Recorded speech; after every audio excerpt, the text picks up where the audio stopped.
Today, the ladies sat down at the red table and they answered the fans' burning questions. We have all of that and more. Stay tuned. You're tuned into Black Hollywood Live, the world's first digital broadcast network devoted entirely to urban entertainment and pop culture. Tune in right now.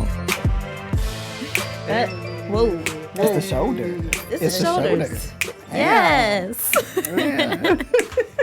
Welcome back, you guys. This is the Red Table Talk After Show. I am Tyler Simone, and I couldn't do this without my lovely panel. Hello. Hey, what's up? What's going on? It's your man, the Tyler Tyson. What's up, y'all? It's your boy Jay Lamar in the building. Thank you guys for being here. Well, listen, we got that call. I ran some people over to get here, but we are here. And I pulled on up. And I had a parking spot.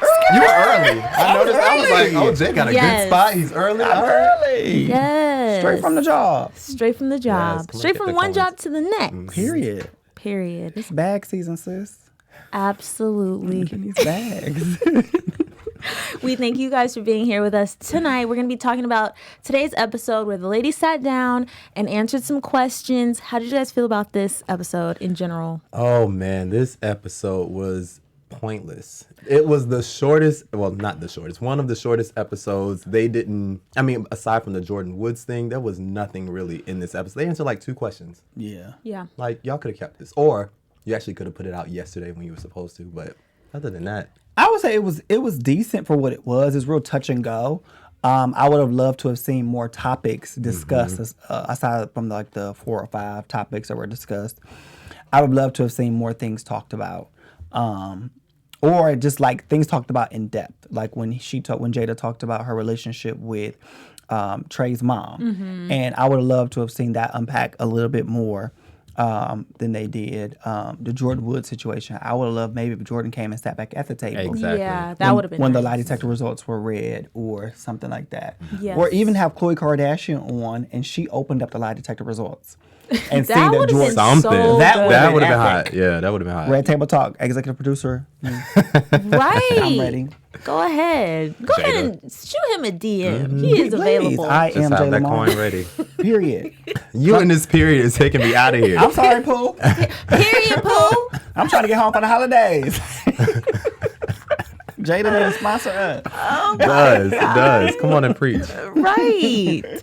Well, the first topic that they covered was Cherie coming to the red table and speaking with Jada about their relationship and how it's grown, which you can definitely see the growth, especially when they replayed the clip, which I didn't realize. I didn't see that episode. Oh, I really? don't know why. But Yeah, that was before we started doing the after Yes. show. And But- that wasn't this season. right. maybe that's That was why. the last first yeah. season or whatever.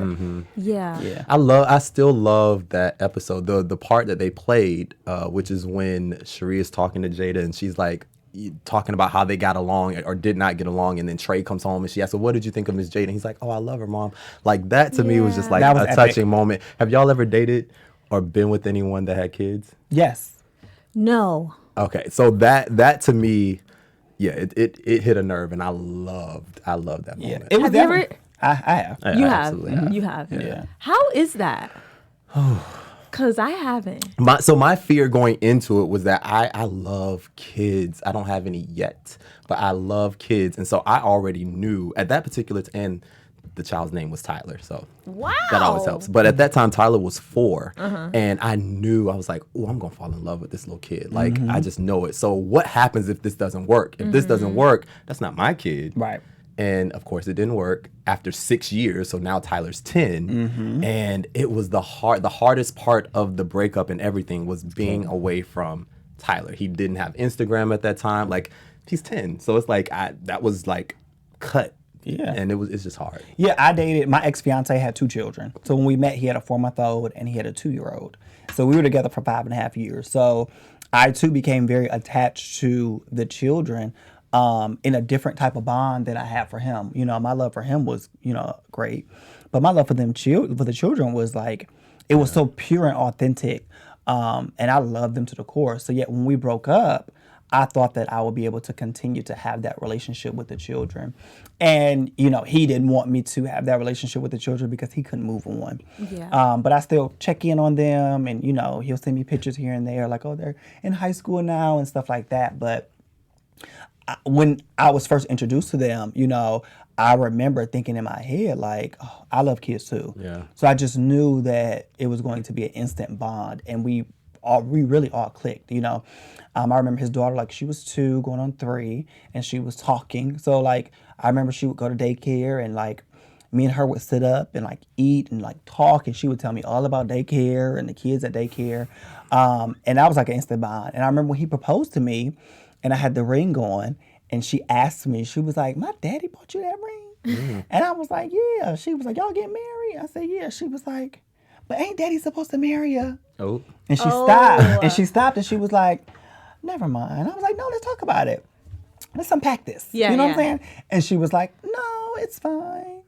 Well, how old was she at that time? At that time, she was 5. Okay. Yeah, at that she time was she was young. 5. She was young to And know. how old were you when you got into that relationship? I was 19. Okay, you were younger than me. I was in my lower 20s. And I was just like, at the time, like looking back now, I'm like, oh, I was too young for that. I was so young. absolutely. But Yeah. of course, I handled it in a very mature way. But I was there were points, even though I never took it out on the child or whatever, like you have to check yourself in those type of relationships because the child always comes first. So it's Yeah. like you go into this situation knowing I will always be second. And Tyler! that is a really, really, really hard thing to do. Right. Ooh. And that's what they were saying. If you're going to date someone with children, you have to be willing to put the children first. But when you're that young, how are you okay with it? Because those are our single See, to me, it was my partner's responsibility, not my That responsibility. part, yeah. Oh. And so, even though I was I feel like immature in certain ways, I was mature to the fact in knowing that it was his responsibility to make sure that the children were put first. And I had to accept that. Walking into it, did I know that? No, I was 19. Yeah. But I surely, when I walked into it, I knew that his children were first. Yeah. But I think he balanced the two of us, the 3 of us, very well. I think that there were boundaries set, like, you know, when I'm with my kids, this is what we do. But he always included me. So it wasn't like me and the kids doing this. It's like we as a unit on the weekends, Thursday through Sunday, this is what we do as a unit. Yeah. Which limited kind of what I did in college and stuff like that, because I was with him for the duration of my, you know, undergrad years. So like weekends, he was like, "Oh, you're not going partying? Like we're doing stuff as a family," which I didn't resent him for that because I kind of wanted to be in that, but I feel like I grew up so fast with that. But I think that's why now I don't think I can date a person with children. Yeah, Yeah. I definitely. I won't say I can't, but it's definitely something that I'm like, yeah, you know what, maybe not. Whereas before, I was all open to it. I don't want to be second. I can't. Yeah. be I don't want to walk into it knowing that I'm playing number 2 already. Yeah. And I always knew that. I'm like Gammy. I've always said I would never date anyone with kids. That's one of the questions that I ask. And if it's a yes, then I'm just out. You're done. That's your deal breaker. Completely. Yeah, because it's not...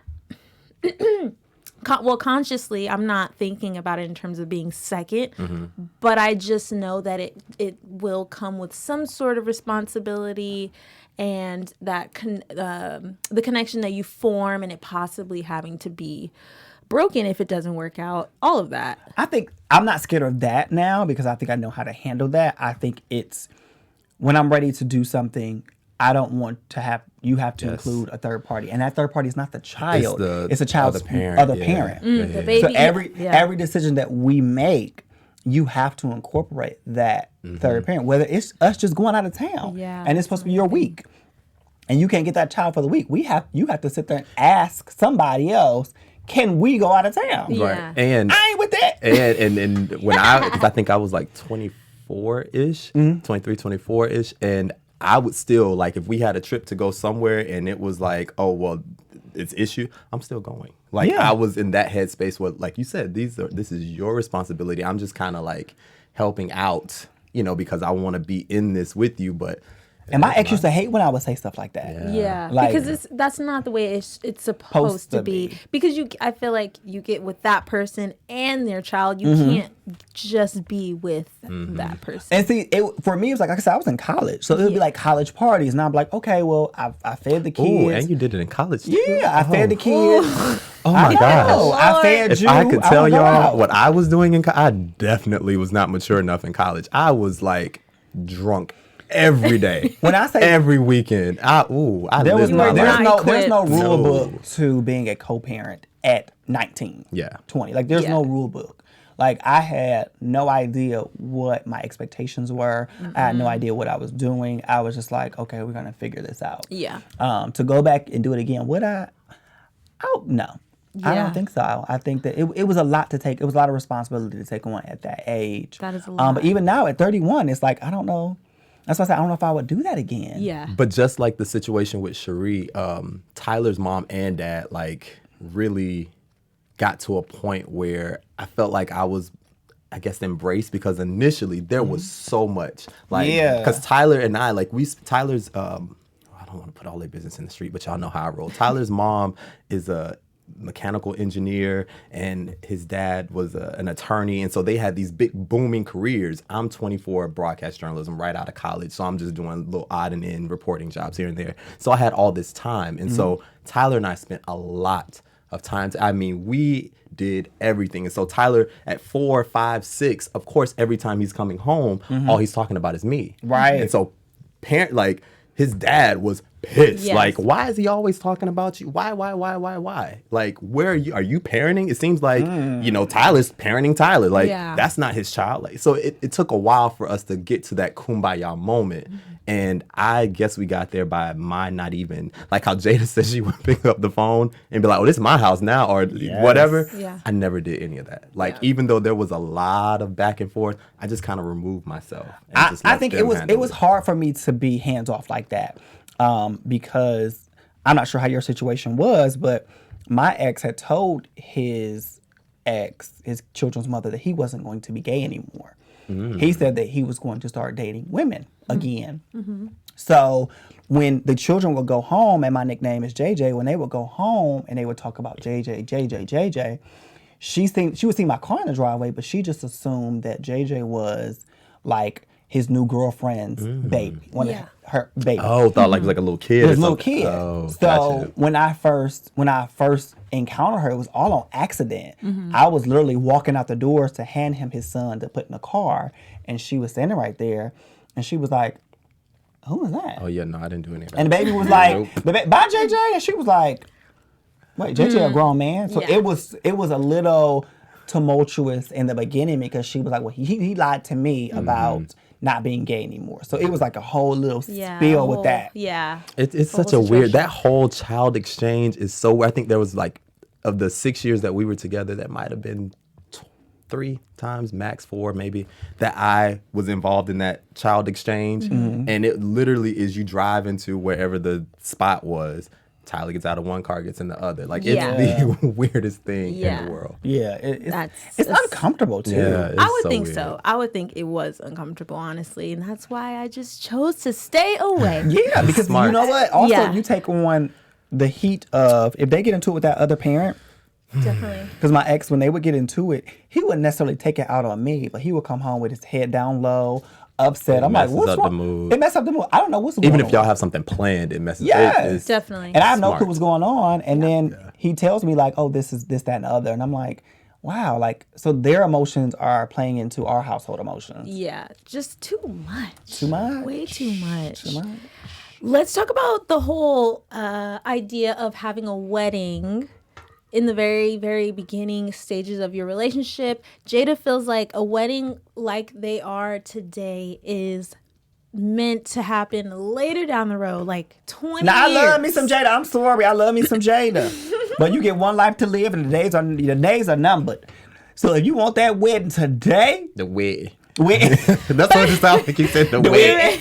But if you want to say, you have to have it today. do you think that it is creating this fantasy about how amazing? I mean, a marriage can be amazing. I feel like marriage, you can never expect your marriage to be what you always thought it would be. Right. And I feel like all of us, no matter what generation you're in, you walk into that situation with such high hopes, which is you're supposed to have high hopes. Definitely. And you get let down. But that's the expectation to me of marriage. Like, I'm going to walk into my marriage knowing that it's going to be great, hoping that it's going to be perfect. Upset when it's not, but I'm not going to quit. You know what I'm saying? The reality is we are two individuals trying to become one. Yeah. So I feel like I'm always the lone man out. I have never thought about my wedding. I have never really been that interested in having a wedding and being married. Like, none of those things have been on my list of things to do. Now, of course, as you get older, you see your friends getting married and thus divorced and then remarried and then all of these things. So when you go to their weddings, you don't think like, I think I want to wear blue at my wedding. Nope. I don't know what color. I don't know what location. When I say zero thought has gone into the Tyler Tyson. Such a man. It's not that big of a thing for me. And so, do you want to get married? Eventually. I'm not rushing to do it, obviously, but maybe you haven't met anyone. Because no, I won't even feel say like that. I have. So you ain't never like laid up in the bed with somebody, had pillow talk about the fantasy wedding? Hell no. Never. Have you? Am I the only one? I have. I have for sure. But it hasn't happened that many times. Maybe with one person that I thought, but it's not with everyone. But I low key like what Jada said about the whole wedding thing, because you put so what I have learned watching the multitude of friends of mine get married is that you put all of this money into this event. Most of the time people go in debt, but that's a whole other story. You put all this money into this event. Everybody's now in your business because they have attended the wedding. People that have seen you since you were 10 are now at this wedding. And then when you go through your troubled times, you're going to have those that want you to get divorced because they want you to be as bitter as they are. You're going to have those that always want to give their input when you have a rough time and tell you what you should and should not do, when really you two should just be talking to each other and working this thing out. So you're getting unsolicited advice a lot of times. And then if there is a divorce, people have to choose a side, and it's this whole thing. Whereas I completely understand what Jada says. Like, there are so many things that you go through before the marriage when you're just in a relationship, then when you get engaged, and then once you finally do technically get married, there's still you get to 5, 6, 7, 8 years and you think, oh, smooth sailing. Your rough patch can be at year 10. But your rough patch can be at year 20. It could be, but then when you make it past that rough, that is really the celebratory moment. Yes, you celebrate the fact that you found new love and you want to spend the life with somebody and all of this stuff. So I'm not saying don't have the wedding, but I also feel like when you make it through that rough patch, that is the moment where I'm really going to have like a major celebration. I don't agree. I feel like the celebratory moments of a marriage are continuous throughout the relationship. Yes. That's true. Absolutely. Before and after we may go through the tumultuous times, we're going to celebrate. But so I want to start this marriage off in a celebration. I'm saying we have you have the wedding initially. Absolutely. But what I'm saying is, if at year 10, we go through something to the point where I tell you, I want a divorce. Like, I'm literally telling you that I want a divorce. And somehow through the miracle of God, we work this thing out and we don't have the divorce. Oh, you better believe that celebration for that. It's time for another wedding. It's going to be bigger than that first one, because that first one was all new. But this shows that we can go through trials and tribulations and we still are going to be here to it end. And it's time to celebrate, because I really thought this. Oh, I almost cussed. This thing was over. Well, that's why you get a bigger diamond after 10 years, after 15, after 20. But then Jada say at one point she feels like you should, after so many years, there should be like a renewing of a contract or something like, or maybe I just made this up.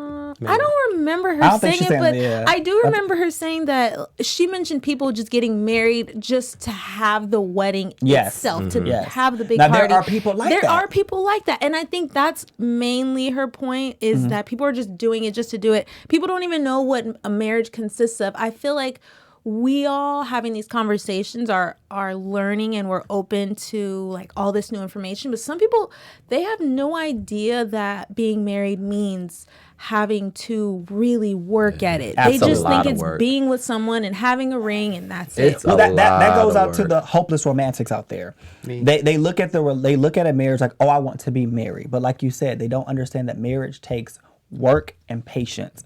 Because like I said before, you're combining two individuals into one. That is a hard thing to do in anything, whether it's a job assignment or marriage. That's a hard thing to do. And I think that so many people forget that marriage is going to be hard work. I know for me, the 2 times I was about to get married, I literally was not thinking about the hard work it was going to take to sustain the marriage. Yes. I was very focused on planning the wedding and the happy moments. Like, oh, we're going to do this for our honeymoon. We're going to do this for our anniversary. We're going to wear these colors. I never really thought about if we ran into a rough patch, what would we do? I didn't even think about having a premarital counseling. Yeah, Oh, which really? I think is so important. And at this age now, and like you said, we watch friends get divorced and remarried and divorced again. It's hard. Yeah. And it's like, I want to make sure that when I walk into this next my marriage, that we all are one accord. And we bring so many, like you said, when you're trying to, basically a marriage is you're taking 2 lives and making it one. So all of your trash and your garbage, all of your trash and your garbage, we're combining to make one big garbage heap. And it's like, if you have not had any therapy, haven't even talked about some of the issues that are messing with you, and you haven't either. Not saying it's a road destined for a disaster, but it's definitely a tougher road. And then also, what are our backgrounds in this? Like, if you come, I really feel like, unfortunately, especially in the Black community, we have such a weird connection with marriage. Like, some of us, it's like we're all cut into a third. A third of us, our parents fought and did whatever, and they're still married. Now, whether they like each other or not at this point is regardless, but they're still together. So some of us have that background. So we think no matter what, you stay together, whether you like the person or not. The other third of us come from a situation where our parents were married and got divorced. And so we come from a philosophy where if it's not working, we try our best, but there's nothing wrong with getting divorced and finding love afterwards. The other third of us, which now makes the whole for my math students, they don't have an example at all. They were raised by single moms or dads that did not date, that did not get remarried. So they don't even know what it really takes to make a marriage. Now, you mix all of this together, and in any one of these, you partner with someone that comes from a completely different background. Yeah. Trash. Because none of us go to therapy, really. Right. And we definitely don't talk about relationships and our parents and the garbage that they've passed on to us. So it's just like... Yeah. I would love to, the moment that I'm in a serious relationship with somebody, even before we take it to the level of engagement, I would love to go to therapy and unpack some things, because I feel like that's like if we start dating somebody that had children again. We have, though, we still have we still have scars from that particular situation. I am wounded. Because like I said, like you said, when I meet somebody that have children, it's like, nope. They can have everything I want. Yeah. But that one thing, I'm like, I don't know if I can do that again. I am now at a place, and this is the hardest part. I'm like Willow in the sense, Willow mentioned on another episode that she is a pleaser. She's not, it's really hard for her to say what she wants and go after what she wants. She likes to make everybody else happy. I am that guy. Yeah. And so it's really hard for me sometimes to say, you know what, this is how I feel, and be okay with this is how I feel, and then just live in this is how I feel. I'm always cognizant and worried about, is Jay good? Jay's cool. Okay, is Tyler good? She's good. Okay, let's celebrate y'all. We don't have to, I can celebrate me by myself. So now I'm at a point now where I say this is the reason why I can't do the kid thing, is because I'm cool with just being about me.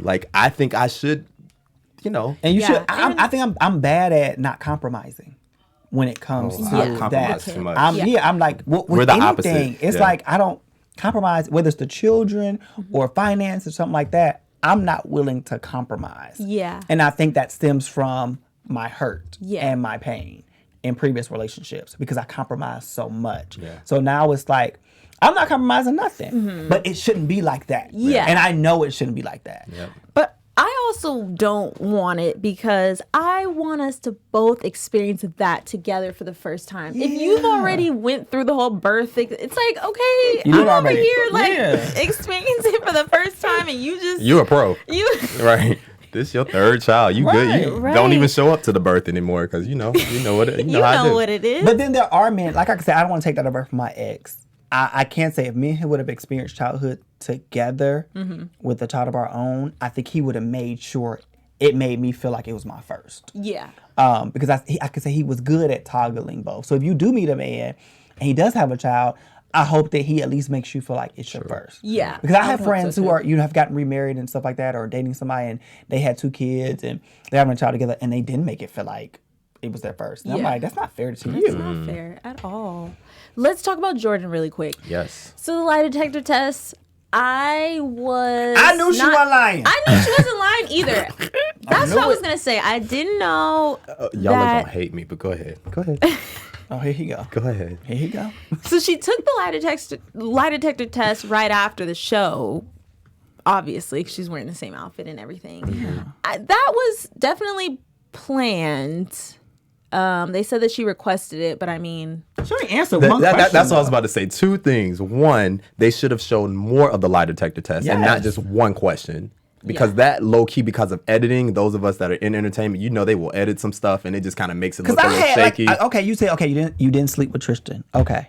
Well, did you do oral? Did he kiss you? Was there any hugging? Was there any appropriate contact? Like, how you get to his house, sis? What were you thinking? Did you tell Chloe that you were going to his house? Like, all of that. Yeah, we didn't learn anything new necessarily. Now, she has already been saying that nothing happened. Now, for the listeners, viewers out there that might be like me, I don't know and don't care about anything Kardashian.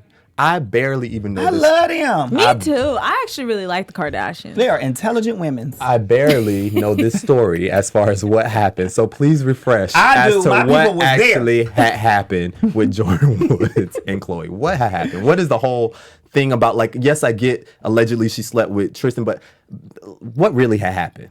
They were at the same party and they were really close. Her legs were on top of his, which made people really confused. Why are you so close? Why are your legs on top of his? And there was allegedly a kiss, but they confirmed that there was a kiss, right? Yeah, but this is my thing. He kissed her. On the mouth? On the mouth. With tongue? I don't know. That's why I wanted the man that was doing lie test to ask her, did she like it? Jordyn. How he kissed you? Where he kissed you at? Hey. Did he finger you? It was question. You said, did he finger you? Yeah, it was question to be asked. He didn't sleep with you, but he touched your cootie wire. Like, it was stuff that he could have asked to really, got the buzz going. Okay. So, Jordyn, hey, Tyler. This is Tyler. I need you to come on this show. We will set you up here at AfterBuzz with a lie detector test. You can sit right here, and we can ask you the real questions. Because apparently, as much as we love the red table, they haven't released what those questions are. So you've left us still wondering what actually had happened. And you know what? That brings up a really good point. The end of the episode, Gammy got really candid about the editing, and it got really weird for a second. The energy got really weird, as if Jada was kind of looking at her like, because there might be something that cut. There was something that they cut out. And Gammy, she's new to this entertainment world. She's putting it out there. In the I definitely think that Jordyn has an NDA that she probably can only talk about so much. So she probably shared a lot with the table. Yeah. And due to editing and contracts and stuff that she's probably have signed with the Jenners and the Kardashians, only so much was probably able to be put out there. That's why. That's probably why Gammy probably said, pull back. Like, that's why Gammy probably was mad. Like, well, we talked about more, but you only showed this because of that. Yeah. To a certain degree. And I think that, do I think this was a publicity stunt? No. But do I think that families got off on it? Yeah. I think that Chris had a piece of this. Oh. Yeah, definitely. I just had this protein shake. I'm so sorry. But Chris never misses it. There are two people. I'm sure there's more than two, but two people right off the top of my head never freaking miss a moment to capitalize. Beyonce and Kris Jenner. Yeah. They know how to find and secure bags out of tragedy. Look how Kim even got started. Let's remind the people she was on her back. Legs open. We have seen everything. That's how she got started. She was on her stomach. But go ahead. Well, if you watch the video all the way through. Okay.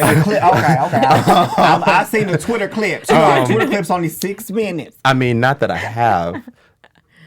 Right. But anyway, this is a family show. My point is though, they know how to capitalize something horrific, because that technically should have ended the beginnings of her career. But look where she is now. She's at the top of the totem pole. Well, as I said, I applaud Chris, because I feel like this year Kardashians didn't have a whole lot going on. Kim had a baby, that was one thing, but they really didn't have a lot going on. Mm-hmm.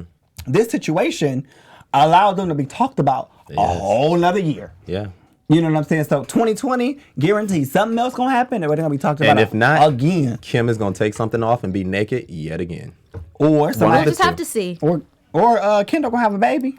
Ooh, she better not. I keep forgetting about her as the sister that doesn't have any It's kids. the two sisters that don't make the most noise that I actually like the most. Kendall and Courtney. Those are the only two I really kind of like, not like low-key interested to see what is going on. I don't know how we got here, but I love Kim. You always fall into the Kardashian black hole. Chris did this to us. She did this to us. Here she is again. Back to Jordyn. Back to Jordyn. Back to Jordyn. Sorry. Basically, our final thought on the whole Jordyn is that they didn't show enough, and we still don't know anything new. However, I would like to say that I do believe Jordyn. Yes. I'm a fan. I do her. believe Jordyn. I think that she just ended up in a immature situation. I mean, she's only in her early 20s. Come on now. We've all made mistakes. Yeah.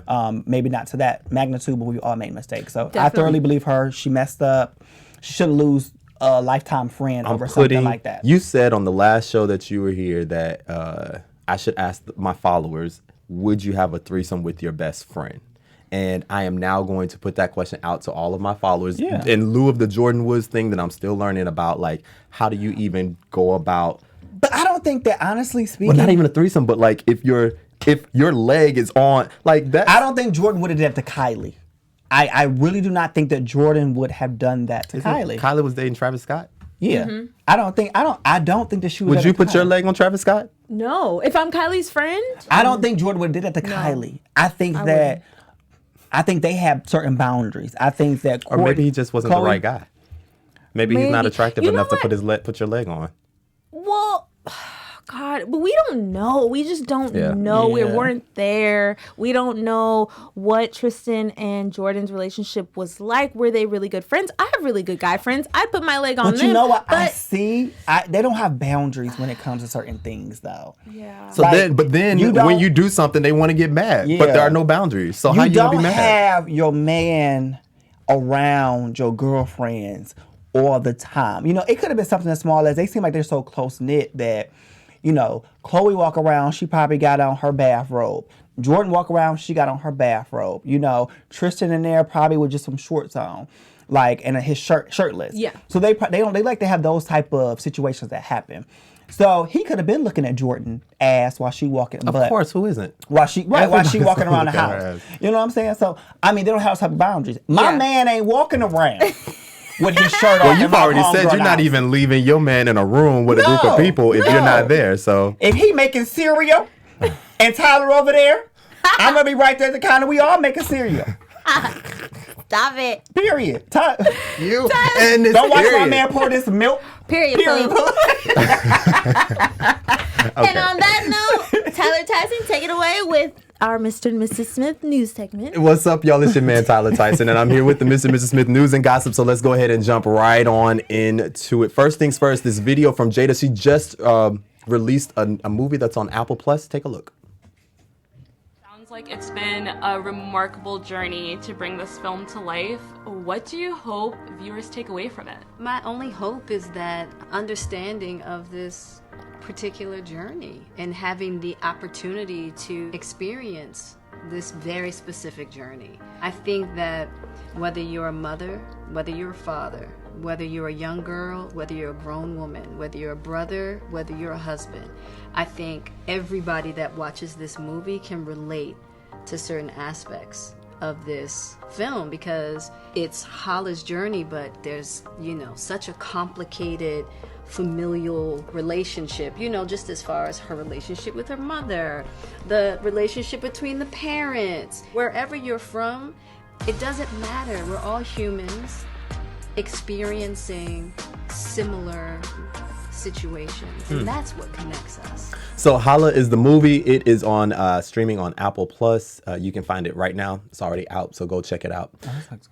Yeah, I'll check that out. Next up, I believe, okay, so you guys know that Jaden is always feeding people. You can go ahead and play this video. I'll talk over it. Jaden was out here in these streets. Y'all know it's been raining. Well, you might not know. It's been raining like crazy in Los Angeles. And so even in the rain, his vegan food truck was out there feeding people for free, doing his thing. So big ups to Jaden. That video was posted 2 days ago, I believe. And then tonight, he is actually performing in San Francisco, I believe. So once again, you can check Willow and Jaden out in San Francisco tonight. Are they coming to LA? They are, December 19th. Ooh. We should go. I told AfterBuzz, Black Hollywood Live. We need tickets. It's for the show. It's for the show. We're doing research. Yeah, figure it out. So make sure y'all check out Willow and Jaden on their tour. And speaking of Willow, She was once again committed to her yoga. I just wanted to bring this video to you guys again, which I will continue to talk over. Willow is out here doing her exercises. I still have yet to try any yoga, but she is out here killing the game. She made a commitment and she's sticking to it. That is the key to any exercise regimen, whatever your goal is. You just got to be consistent. Even the days you don't really feel like it, you just got to be consistent. And Willow is showing us that consistency while she's still on tour. So the excuse that you're busy is no excuse. And speaking of, here's just a little acoustic moment from Willow that she posted today.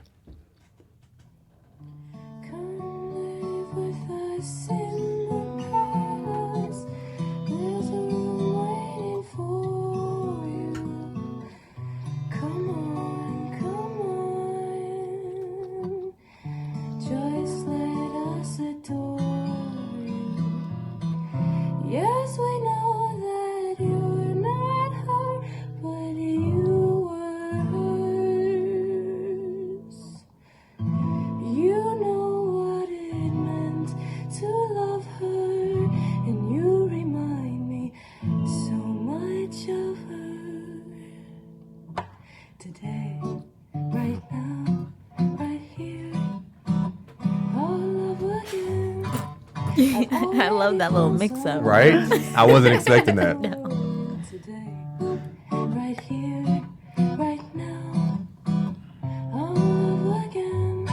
I would love to see Willow live. She, for some reason, is not similar in music style, but for some reason, her voice kind of puts me in the headset of Summer Walker and all of those people. So I would love to check her out. You guys know this week was Jay-Z, his birthday, and Will posted this picture shouting out Beyonce's husband. He said, I can't believe Beyonce's husband just turned 50. And he's like, shout out to Hove from Jada's husband. So just wanted to show y'all he's showing Hove some love. And then you guys also know that we posted that he has a movie that I believe is about to come out. If it hasn't come out already, here's a little video where he's at a premiere or some type of event talking about the event or just playing around with the event in the background. I forgot that there was music in this, so I apologize to our producers because, you know, we're trying to not have any issues so we can go ahead and move on to the next video. Don't want no but he's showing y'all that he still has his Ali moves and he still throws some 1-2s at you. Spies in Disguise, like I said, should be out. If it's not out now, it's coming out next week or sometime very soon in December. And also, I didn't know that there is a clothing line called Bel Air. I can't see from this far, but there is, if you go to Will Smith's page, you can actually check out his clothing line. I love that jacket. I think I'm actually going to purchase that one. But he has a clothing line that is called Bel Air. That's cute. So I thought that was pretty dope. And then finally, I wanted to bring y'all this video. You know, we love to leave y'all on a happy-go-lucky, upbeat moment. So here's just some dance moves from Will and Jada. Bam. Oh, once again, there is music. Why is there always music? I keep forgetting. You know, if I ever get the right team behind me, this is what my Instagram will look like. I keep saying that, but my Instagram would be so fly if I actually had people doing it for me and I didn't have to do it. Right. It's also low-key a promo for his movie. Like I said, that is coming out, Spies in Disguise. So if you haven't checked it out, it looks like a great family fun movie. Take your kids, have fun with your friends, relive your childhood, get drunk, and just have a good time. Get drunk. That's part of, And I am Tyler Tyson with your Mr. and Mrs. Smith news update. We don't know he keep a job. Don't he keep a job. He does. He keeps a job for man. sure. Absolutely. Thank you guys so much for joining us here today at the table. The Red Table Talk after show will be here again next Monday. Well, we were here Tuesday. It's Tuesday today. But we'll be back on Monday, next Monday. I'm Tyler Simone. You can follow me on Instagram at Miss Tyler Simone. Where can they follow you guys? You can get your entire life following me on all social media at the Tyler Tyson. If you're trying to get your life, you can follow me on all social media platforms. Lord only knows what you'll find. Follow me on all social media platforms at I am J Lamar. Okay, we'll see you next. Period, Pooh. Period. I hate when y'all say, now y'all got me saying this. Oh, God. Bye, y'all have a good one. Bye. On behalf of our BHL staff, we would like to thank you for tuning in to Black Hollywood Live, the world's first digital broadcast network devoted entirely to urban entertainment and pop culture. Check out our Black Hollywood Live YouTube page for even more great programming and amazing content. And be sure to subscribe and like our channel when you do. I'm your BHL host, Nakia Monet, and you can find me on all social media at Kiki Boom Boom or at Black Hollywood Live. Black Hollywood Live. Hollywood redefined.